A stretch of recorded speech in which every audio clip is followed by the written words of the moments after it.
So guys, आपने last video में देखा कि हमने टेंस स्टार्ट किए हैं। टेंस में मैंने आपको प्रेजेंट, पास्ट और फ्यूचर तीनों प्रकार के टेंस को इंट्रोड्यूस किया था। इनडेफिनेट टेंस के सेंटेंसेस मैंने आपको बनाना बताए थे कि किस प्रकार से आप बना सकते हैं।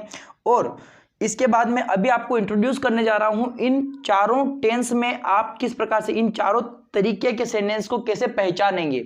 सबसे पहले हम हिंदी सेंटेंस यहां पर लिखेंगे और आपको उनको पहचानना शुरू करना है। सबसे पहले जब आप उस सेंटेंस को पहचानेंगे कि आपको किस में बनाना है, वो जब आप पहचान लेंगे तभी आपको पता चलेगा कि प्रेजेंट इंडेफिनिट में बनाना, कंटिन्यूअस में बनाना है या फिर परफेक्ट बनाना है या फिर परफेक्ट कंटिन्यूअस में बनाना है। तो पहले सेंटेंस को मैं यहां पर लिख देता हूं। मैं अभी यहां पर सिंपल सेंटेंस लिखूंगा। ओके, एक तो हमारा सिंपल सेंटेंस होता है यानी कि पॉजिटिव होता है, वो नेगेटिव होता है नकारात्मक, इंट्रोगेटिव होता है क्वेश्चन वाला।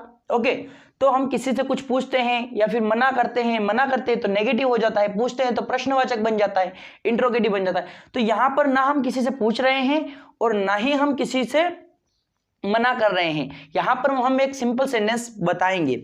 ओके, तो आपको देखना है इंडेफिनेट कंटीन्यूअस और परफेक्ट कंटीन्यूअस में किस प्रकार से सेंटेंस बनता है। जैसे कि हमने यहां पर एक सेंटेंस लिखा है कि वह अंग्रेजी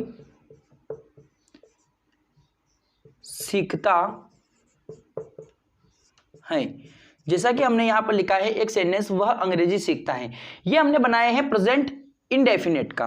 ओके, यदि हम इसी सेंटेंस को बनाएंगे प्रेजेंट कॉन्टिन्यूअस का तो किस प्रकार से बनेगा, वह अंग्रेजी सीख रहा है। ओके, जो काम कॉन्टिन्यूअसली हो रहा है वो आएगा प्रेजेंट कॉन्टिन्यूअस में। ओके, अगर वो काम हो चुका है यानी कि वह अंग्रेजी सीख चुका है तो किस प्रकार से, वह अंग्रेजी सीख चुका है या फिर उसने अंग्रेजी सीख ली है, ऐसा भी आप बता सकते हैं। उसके पीछे है जरूर आना चाहिए क्योंकि सीख ली थी तो वो पास्ट में हो जाएगा, सीखेगा तो फिर फ्यूचर में हो जाएगा, इसलिए सीख चुका है, सीख ली है। ओके, तो ये आना चाहिए। और उसके बाद में वह 2 महीने से अंग्रेजी सीख रहा है। यहां पर प्रेजेंट कॉन्टिन्यूअस में और इसमें क्या डिफरेंस हुआ, यहां पर हमने समय लिखा है और यहां पर समय नहीं है, इतना सा अंतर है। अब आप यहां पर देख रहे होंगे कि आपको पहचान करना इनकी आ चुकी है। यदि हम इसको प्रेजेंट इंडेफिनेट का नेगेटिव सेंटेंस बनाते हैं तो वह अंग्रेजी नहीं सीखता है, ऐसा बन जाता है। इंट्रोगेटिव बनाते हैं तो क्या वह अंग्रेजी सीखता है, ऐसे बन जाता है। यहां पर कॉन्टिन्यूअस वाले को हम नेगेटिव बनाएंगे, वह अंग्रेजी सीख रहा है, इसका नेगेटिव क्या होगा, वह अंग्रेजी नहीं सीख रहा है। और अगर हम इसका इंट्रोगेटिव बनाएंगे, क्वेश्चन वाला बनाएंगे तो क्या वह अंग्रेजी सीख रहा है, ऐसे बनेगा।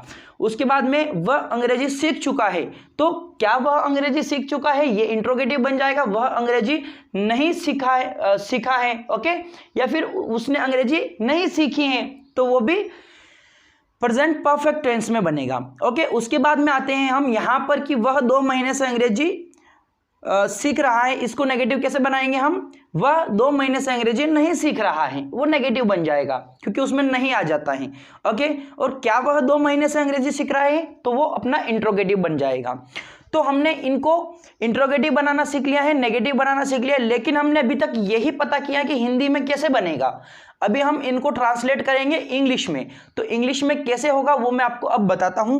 जैसा कि मैंने आपको कल बताया था कि वह अंग्रेजी सीखता है, अगर हमें इसको बनाना हो तो क्या करेंगे हम, सबसे पहले सब्जेक्ट को लिखेंगे ही, वह के लिए अंग्रेजी आती है ही, और उसके बाद में हम लिखते हैं वर्ब को। ओके, तो वर्ब क्या हुई हमारी यहाँ पर, लर्न।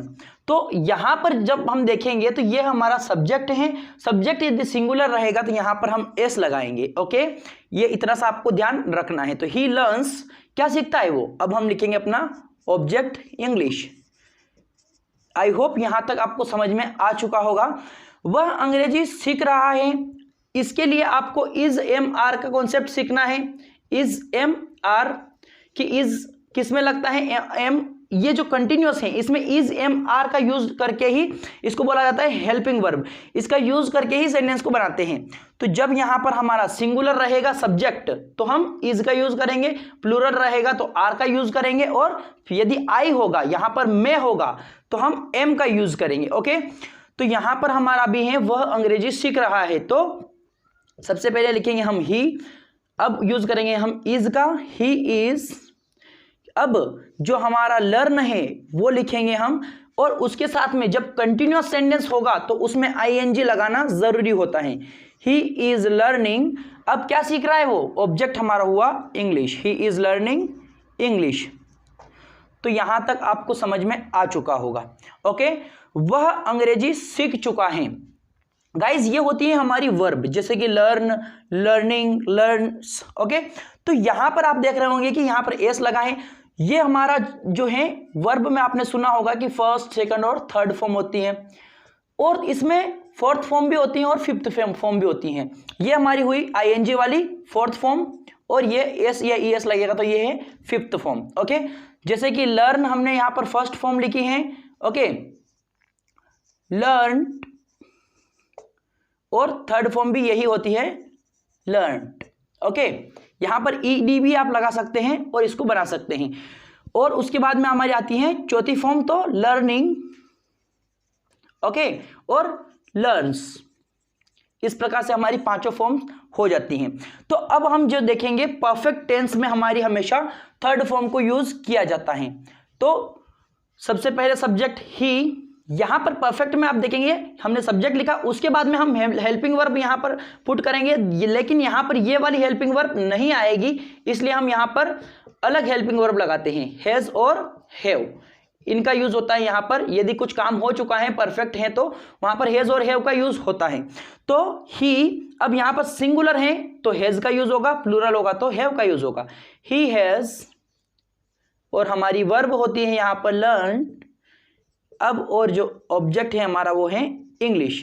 तो इस प्रकार से जो है हमारा ये सेंटेंस कंप्लीट हो चुका है कि उसने अंग्रेजी सीख ली है या फिर वह अंग्रेजी सीख चुका है, तो ही हैज लर्न्ड इंग्लिश। इस प्रकार से हमारा बनेगा। अब ये जो प्रेजेंट परफेक्ट कॉन्टिन्यूअस का टेंस में हम अगर इस सेंटेंस को बनाएंगे तो इसके लिए हमें सिंस और फॉर का यूज सीखना पड़ेगा कि सिंस कहां लगाया जाता है और फॉर का यूज कहां पर होता है। सिंस या फॉर का यूज करना होता है जब हमारे पास ड्यूरेशन ऑफ टाइम होता है, यानी कि 2 महीने 4 महीने, ऐसे हम उसको गिन सकते हैं उंगलियों पर कि 2 महीने 4 महीने ऐसे, तो वो हमारा होता है फॉर, वहां पर लगता है फॉर। और जब हम ये नहीं बोल सकते हैं कि उंगलियों पर नहीं बता सकते हैं तो वहां पर लग जाता है सिंस। ये एक इसकी शॉर्टकट ट्रिक है। ओके, तो आप इसको भी यूज कर सकते हैं। जब हमें बोलना हो मॉर्निंग से तो उसको उंगलियों पर हम नहीं बता सकते। ओके, 2022 से तो उंगलियों पर नहीं बता सकते, तो वो एक पॉइंट ऑफ टाइम है, इसलिए हम वहां पर यूज करते हैं सिंस का। तो कैसे बनेगा यह सेंटेंस, सबसे पहले हमारा आता है सब्जेक्ट वह। अब यहां पर हैज और हैव जो हमने लिखा था उसमें बीन जुड़ जाता है। क्या जुड़ जाता है, बीन। ये बीन दोनों के साथ में जुड़ता है, तो he has been, he has been. अब क्या कर रहा है वो, अंग्रेजी सीख रहा है। यहां पर कॉन्टिन्यूअस टेंस है तो लर्न के साथ में क्या आएगा, ING. He has been learning English, English, he has been learning English. अब यहां पर क्या लगेगा, सिंस या फॉर, बताइए। यहां पर हमारा यूज होगा फॉर, फॉर। ओके, क्योंकि सिंस हमारा पॉइंट ऑफ टाइम के लिए आता है और फॉर हमारा जो है ड्यूरेशन ऑफ टाइम के लिए आता है। तो यहां पर ड्यूरेशन दे रखी है, तो he has been learning English for 2 months। इस प्रकार से 2 महीने से तो 2 months। तो इस प्रकार से जो है हमारा ये सेंटेंस कंप्लीट हो जाता है। यहां पर हमने अफर्मेटिव सेंटेंस यानी कि सिंपल सेंटेंस बनाना आपने सीख लिया है। सिंपल सेंटेंसेस बनाना यहां पर कंप्लीट हो चुका है। यदि आपको इसकी जगह वे यूज करना है यानी कि प्लूरल बनाना है तो आप यहां पर बना सकते हैं, जैसे कि वे अंग्रेजी सीखते हैं, तो यहां पर जो हमारा सब्जेक्ट है वो चेंज हो जाएगा, दे लर्न, यहां पर हो जाएगा लर्न। ओके, एस यहां पर नहीं लगेगा क्योंकि सिंगुलर के साथ में ही एस या ई एस का यूज होता है। ओके, तो वह की जगह हम करेंगे वे, तो वे के लिए इंग्लिश यूज होगी दे, ओके, तो दे लर्न इंग्लिश, इस प्रकार से बन जाएगा, वे अंग्रेजी सीखते हैं। ओके, तुम अंग्रेजी सीखते हो, यू लर्न इंग्लिश। मेरा भाई अंग्रेजी सीखता है, माई ब्रदर लर्न्स इंग्लिश, इस प्रकार से बनेगा। ओके, तो आपको एक एग्जांपल देकर के मैंने यहां पर समझाए हैं, बताए हैं कि किस प्रकार से सेंटेंस बनता है। वह अंग्रेजी सीखता है, यहां पर हमने सब्जेक्ट में वह लिखा है, यहां पर आप सब्जेक्ट चेंज कीजिए, यहां पर ऑब्जेक्ट हमने अंग्रेजी सीखना रखा है। ओके, सीखना रखा है, तो आप यहां पर अपनी वर्ब को चेंज कीजिए, ऑब्जेक्ट चेंज कीजिए और बहुत सारे सेंटेंसेस बनाइए। जब आप ज्यादा से ज्यादा सेंटेंस बनाएंगे तो आप उसको बोलने में भी एबल हो जाएंगे।